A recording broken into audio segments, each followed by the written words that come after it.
Hey gang, we have a pretty decent waiver wire in Week 7. Nobody you need to be blowing most of your fab money on or your number one waiver priority spot on. But I kind of think good end-of-the-bench fodder, potentially worth speculating on. We're halfway through the fantasy regular season already. I'm guessing we will still stumble across some names who could make a difference down the stretch.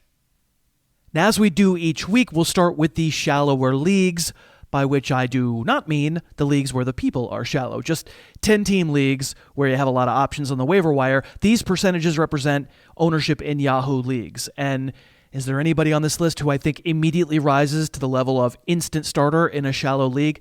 Probably not, especially because of Week 7 matchups. The Jets, receivers there, they have some life now. If you watched our Monday morning recap show, you saw a few plays of Anderson and Crowder in a real NFL offense with Sam Bradford back, but they play the Patriots in Week 7. Latavius Murray has to go to Chicago to face the Bears, and really interest in him is about whether Alvin Kamara's ankle is real bad. Chase Edmunds, David Johnson was healthy in Week 6, so Edmunds was mostly on the shelf, though he did take a screen to the end zone.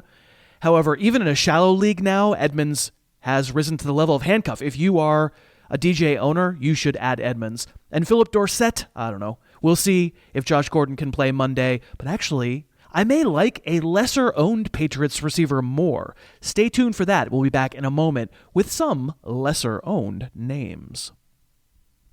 Our sponsor today is Manscaped, precision tools for your family jewels. Number one in below-the-belt grooming. Come on, if you're a wildebeest down there, you probably could stand a little trimming, right? The Lawnmower 2.0 from Manscaped. It's great. I have one. This company came out of Shark Tank. Mark Cuban was their investor. They're killing it. And you really don't want to use the same electric trimmer down there that you use on your face. If you think the special person in your life would appreciate an investment in below-the-belt maintenance, this is a great opportunity. I have one. I use it. Go to manscaped.com. Use the promo code Harris20. They'll give you 20% off your first purchase. We love them. Manscaped.com. Promo code Harris20. Okay, we're back at it with more standard league type ads. And like I said off the top, there's not an obvious game changer who we know is a game changer yet on this list. I'm actually going to pick 3 of these guys to show you a little film on because talent-wise, I am intrigued. But situation-wise, big question marks. Those 3 are going to be Henderson, Walton, and Myers. Get to them in a second. We're almost certainly not going to feel great about starting anyone here in Week 7, but as stashes, I'm interested. The other guys here, Auden Tate, 12 targets Sunday with Tyler Boyd getting wiped away by Marlon Humphrey. Tate probably won't be that fun to contemplate using in the future because he's been so up and down, but beggars cannot be choosers. And I put Chris Herndon on here. You saw video on him last week's waiver show, 2 weeks ago waiver show. They all blend together for me. Right before he ripped up his hamstring in practice last Friday, he's expected to miss Week 7 as well. But if you're playing the long game at tight end, Herndon might still help you in a couple of weeks. I'm calling him the number one waiver ad this week, but Darrell Henderson isn't close to a sure thing. He didn't get this carry in Week 6 until partway through the second quarter. He played 17 snaps compared to 33 for Malcolm Brown. But obviously with this play, immediate life, a breath of fresh air compared to Malcolm Brown. Here we get Henderson finding the edge, and then boom, a hard vector adjustment on the dead run. This is a Dalvin Cook-style run for an offense that needed something after their first drive was good, and then they were pretty terrible the rest of the game. This was actually the very next play in this game, and this is certainly more about a huge lane opening up, which has been rare for Ram running backs so far this year. Let's rewind it back to the end zone view. This is LA's patented outside zone. You see all the linemen moving left. When Henderson puts his left foot in the ground, it becomes a giant cutback lane. It doesn't really require that violent of a cut, just freaking go. And if we watch it slow as he goes, Henderson sees number 29 there, Jarquiski Tart, as the man he has to beat in the hole. And how clever. He kind of knows he has to dart right to beat Tart, but that takes him into another tackler so that he cuts hard back forward again, sort of trying to split them, and he does it. He gets away. It's a huge hole, yes, but I think Henderson makes yards here on his own as well, and that's the sign of an interesting back. Also, unfortunately, this happened. First play of the second half, there was nothing wrong with this pitch out, and the fumble officially gets credited to Jared Goff. Obviously, that is Henderson the gain king. That's his fault. They did not bench him as a result. He came right back out the next offensive snap, but was not good that he did this. And there wasn't much running back work the rest of the way. We don't know whether Todd Gurley misses another game.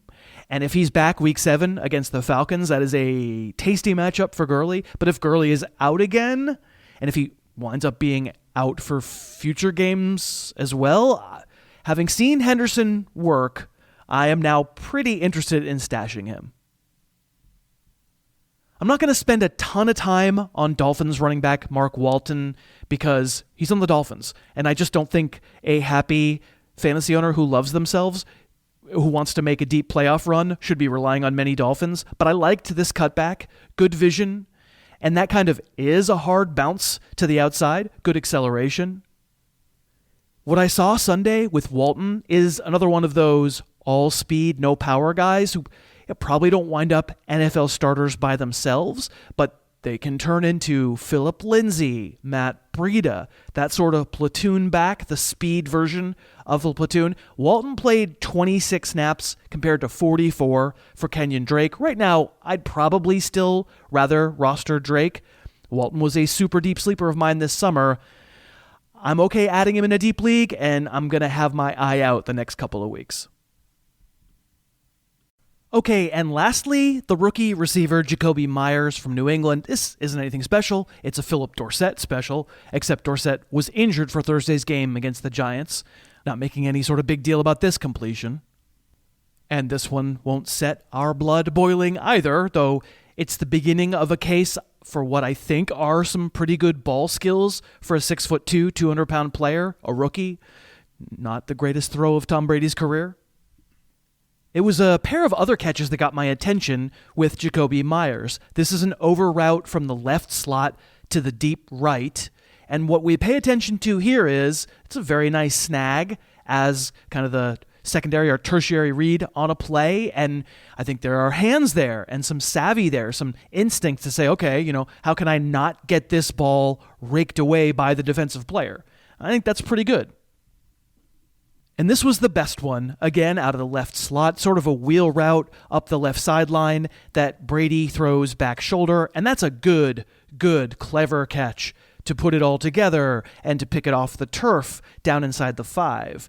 Now, looking at Jacoby Myers and 4 catches from week 6, maybe a little more of a film futures thing than anything else. I don't know what happens on New England's receiver depth chart for week 7 against the Jets. Dorsett might come back. Josh Gordon might be fine. But I have to say, based on this limited sample size from week 6, I already might like Myers more than I like Dorsett. I have no idea if the Patriots agree, and Dorsett is certainly billed as faster. I'm not sure he is. In the right circumstance, I could see myself getting intrigued by Jacoby Myers. Maybe a deep bench ad for this week and just see how things go. Maybe just dump him right away for the flavor of the week in week 8. But maybe he starts to earn some trust. We shall see. Thanks so much for watching. Please smash that like button. Write a comment. Tell us who else you'd like to see us review film on. And of course, best of all, please subscribe to our channel and then click that little bell above the subscribe button and you'll be notified whenever we post a new video.